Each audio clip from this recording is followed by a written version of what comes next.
Evening everybody, Rich here, back for another video for the Diecast F1 review. Here today is the Ferrari SF16-H from the 2016 Formula 1 World Championship, and in the car is Kimi Räikkönen. Now the SF16-H, which I think stands for hybrid as opposed to the T of turbo from the previous year, started life as what seemed to be a fairly competitive package.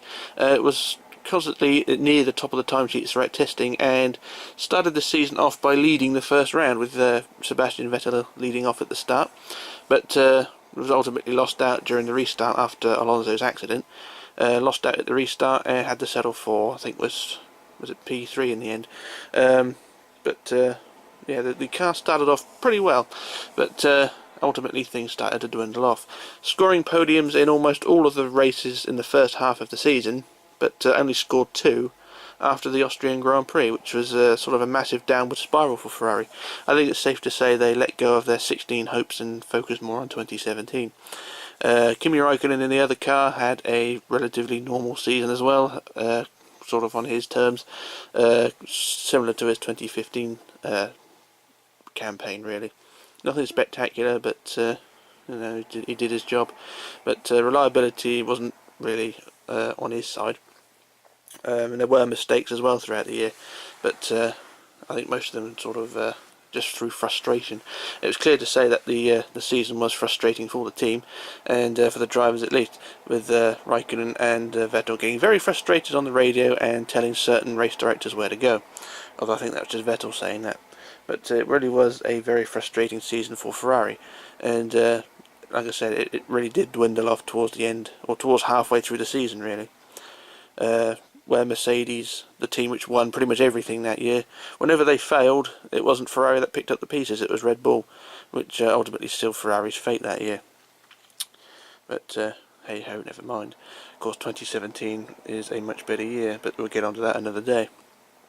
But yeah, overall the season was pretty much a whitewash, and also an unusual change for Ferrari as well. They sort of went back to their 1970s era with their car, with the white airbox, which on paper don't look too bad, but when you look at it now, it sort of looks weird. I suppose I'm like with a majority of people, the red airbox is a much better look compared to the white one. The white one just doesn't look right, with the black stripes sort of in between. It really doesn't not really suit these modern Formula 1 cars, and it just sort of looks clumsy. But I think that's sort of Formula 1 as a whole really. But at least in 2017 they've just changed the shark fin to be white, and it looks a lot better. But of course 2017 is not being spoken about today. But yeah, the design of the car is sort of conservative, with the peg nose, a low nose, similar to that of McLaren, although not on the same terms. But a different philosophy with what Mercedes went with, and sort of different with what Red Bull went with as well. But it was Red Bull who came out on top that year, and picked up the pieces where Mercedes didn't, and Ferrari just sort of fell off a cliff toward the end of the year. But like I say, that's all in the past now. Now this is a Bbuago model, and I didn't specify that at the start, but there are I think it's BBR or is it Look Smart? I think it's Look Smart, isn't it, who's made their version of the Ferrari, but costs about £90 billion. So there we go. So yeah, onto the actual model. If I just lift the camera up, because I'm not working under natural light today. I've got a light on above, which sort of makes it look yellow, which really doesn't help. But if I turn the light off, it's going to be dark in here. I mean, it's September. It's dark out. Well, it's not dark outside. It's cloudy, and it's trying to rain. So it's as you expect. But onto the model itself. Now, being Bbuago, there's bound to be a few issues with it, and it's very similar build quality to their 2015 car. Which, if you watch my review of that one, the 2015 car was a real breath of fresh air for the model collector, because it's a competent model. I'll say not competent, but a complete model for a fraction of the price of what the terms, what Mini Champs or Spark or what's the other ones? Look Smart, BBR, Auto Art. There's a few others as well who are making replicas at the moment, but Bbuago seem to be doing theirs on a budget, which is fine, because it gives people like me the ability to afford them. And so this is very similar build quality to their 15 car, and I will point out the weaknesses later on, but we'll have a quick look around the car anyway. And I have seen a few other reviewers as well praise this model as well, so I'll just give my opinion of it. So we'll look over the car. Well, like I said there, the light is not doing the red justice. It is a very nice Ferrari red, well, not Ferrari red, but it's sort of the Philip Morris red, if you like, and it really does suit the car despite the white airbox. We'll look across from the nose, across the top of the chassis, into the cockpit there, and a bit more detail on the steering wheel this year, a bit more moulded rather than just a sticker. And Kimi's helmet there, got all the vents in the top of the chassis. Still got the usual gaps in the bodywork, but it's not a big issue. Not as bold as they were on the previous model, and still got the gaps in the bodywork there. Like I said, it's not a big issue. I mean, there are worse things that could happen. Got a very nicely rendered sticker on the side there. I'll say not sticker, but the Ferrari badge there. And across to the rear wing, got the rear tyres, got the rear floor pan there. Got the ribbing there. Nice carbon effect to the floor, and a hell of a lot of dust on the tyres. Now I have had this out on display, so that's probably why the tyres are dusty. So apologies there. Got to look around the rear wing. Have a quick flick round this way, and quick look around the back end of the car. The blingy rear exhaust. Santander logo on the back there. The quite fat rear wing end plates, but it really does add support and strength to this thing. I mean, this rear wing is not going to budge. That is solid, and it's not going to fall off. The rear tyres. Now, once again, the rear wheels are not connected with an axle. They're just sort of freewheeling. So there's no metal bar between the two rear wheels. And you can really see how narrow this car is. If I just lean up here, you can see how much the bodywork scoops in at the back there. Sort of the advanced Coke bottle shape, if you like. It really is a very sort of size 0 shape. Not quite as bad, quite as bold as McLaren, but it's definitely a narrow bodywork back there. So we just turn around again. A quick look, nose on. We've got the peg on the front, of course. Now I don't normally like the pegs on the front, but some teams have managed to do the peg quite alright. So Ferrari's not one of them, but it don't look too bad. Got the peg there. Got some nice detailing on the front. If I just zoom out again, got action safety there, or action for road safety. Got a few decals there. Got a bit of carbon texture on the front wing as well. Of course, the front wing is just moulded in one piece for the flaps, so there's no detailing between each front wing flap. It's not a big issue. But look at the front suspension. Not too bad there. Of course, again, is it push rod or is it pull rod? I think it's push rod this time, isn't it? If I just lean the front up, it's push rod this time. Now, like with the previous model, the 15 car, Bbuago have been quite cheeky with this one, or with their models, is that the push rod, which is the diagonal piece, is actually being doubled up as the steering arm, as you can see there. Bloody cobweb in the way there. It's doubled up as the steering arm, which might put some people off, but it's not a big issue. But the steering's a bit more forgiving on this one. It's a bit stiffer, so that's that. But the carbon detailing on the camera mounts there. This one's a bit loose, so I'm not going to fiddle with that one too much. That one's a bit more solid, so I think that may be either broken or just loose in general. Look over the front of the car there. So you got the seat belts, which are separately moulded on the driver figure now, and they're similar with their 15 car. Nicely done at the ribs, or the vents either side of the cockpit.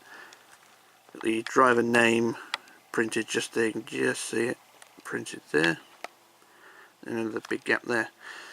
Quick look through the floor again, and we'll look underneath as well. So like the previous model as well, it's carbon texture, but it's very reflective. As you can see, it's quite I can say it's reflective, but it's carbon textured. It's not as rough as the previous model, but that's not a big issue. And quick look under the nose, and look back towards the diffuser, and don't look too bad. You can see the gaps in the tray there, and they don't look too bad. Diffuser there. Let me just flip it down. Now we'll go on to the the negatives of this model. Now I did point out the front suspension is a bit cheeky with the steering arms. If I just lift the car up, the front wheels are a bit loose. As you can see, the front wheels are quite freewheeling and very loose there. So the steering arm, I think, is a bit too, either a bit too loose or a bit too long. So the front wheels don't, when the car's in the air, the front wheels don't sit straight with each other. But when the car's flat on the floor like that, it's fine. If I just zoom out a bit, so you can see when the car's flat on the floor, the steering works much better. But when it's up in the air, it's a bit more loose and wibbly. So that's one of the things, but of course you can have the car, if it's on display, it's going to be on a flat surface anyway. It's only really when it's in the box it lets it down. So that's not a huge issue. Now the reason I've decided to review this now, I mean I could have done this earlier in the year, but I never really thought about it, and I put it to one side. But the reason I'm doing this one now is because I have the 2017 car as well, which is what I want to review in a minute. So bloody suspension on that. So yeah, I've thought I'd do the 16 one now, and then I can come back and do the 17 one in a bit. So that's why I'm doing the reviews now. So here's the 2017 one, and I'll get rid of that. I'm going to plonk the 16 one back. So like I said, that's the reason why I'm doing it, and I thought I'd better get on with it and do them in order.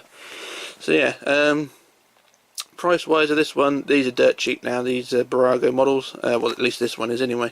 If you go on to websites like CK Models, or what's the other one, Little Belied, the website in France, diecast retailer in France, then you check these out about €29, say £30, or no, €30, about 26, £27, which is a fair deal. I mean, you're not going to go wrong with that. I mean, the equivalent by, say, mini champs would probably be about probably about £150–200 for the equivalent mini champs one. So sort of in the pound seats if you buy this one. It's not going to go up in value hugely, if at all, because of course it being Bbuago, people sort of turn their nose up at it. So you know, it's up to whoever's opinion really. It's my personal opinion. I think it's one to go for. I mean, if you're gullible enough and you know you have a lot of money to spend, then go for the look smart version. I mean, really the only difference you're going to be is a working DRS system and proper scrub tyres, whereas this one has got shiny tyres and a faux DRS, if you like. So really, you're not gaining much by spending the extra £150–160. So up to you what you want to do. But yeah, I really would recommend this one.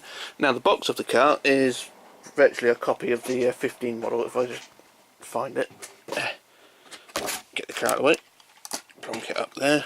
Forget the box. It's basically just the same as the 15 version, except the label down there says 16H rather than 15T. So it's the same box, the same graphics. Basically, you got Kimi on the side there, and the Ferrari racing on there, and on the back, got the other models as well. I think it's the same, exactly the same packaging basically. It's the same business on the back. And on the other side you got Kimi there as well. On the bottom you haven't got very much at all, and on the top you just got that. So there's not much to say about the box. On the inside you get the plinth, which is basically that. Plastic plinth with the sticker on the top there, Kimi Räikkönen and all that. And around the plinth, when it's attached, you got the backing card as well, which is basically just that, with the Kimi stood just there. So that's that. So there's not much to say about the box, although it does display alright. Plug that back. And yeah, I'll say it's one to go for. I'd say if you've got the money, you can go for the look smart version, but you're not going to gain much by spending more. Might look a bit better on display, but that's about it. So yeah, it's entirely, you know, up to the individual. But I would recommend this one, even if you're just inquisitive about it. I mean, you can abuse it as much as you want. But I stand by my opinion, and I've been collecting for a long time now, and I've got an awful lot in the collection, as some of you may have known, or may have seen. So yeah, I think I'm entitled to my opinion at least. But it's definitely one to go for, even though it's not exactly a classic Ferrari in terms of championship success, or the downright disaster really. No wins, and that's pretty much it. But yeah, I would recommend it, and like I say, it's cheap as chips. If you go to, like I say, CK Models or Little Belied, I think that's how you pronounce it, Little Bolide. You can pick this up for less than £30, €30, and it does the job. And yeah, either the Kimi Räikkönen version or the Vettel version are, they're both the same price, and you can pick them up, buy them as a pair, and you can display them as a pair. But it's up to you what you want to do. That's my opinion anyway. So that is my review of the SF16H. I think that's the right name for it. And yeah, I would recommend it. And don't worry about what other people say, because your opinion what counts. And it does have its faults, and it does have its advantages as well. But hey ho, there we go. Anyway, this is me, Rich, signing off, logging off and disappearing, and hopefully return with another review soon. So bye for now.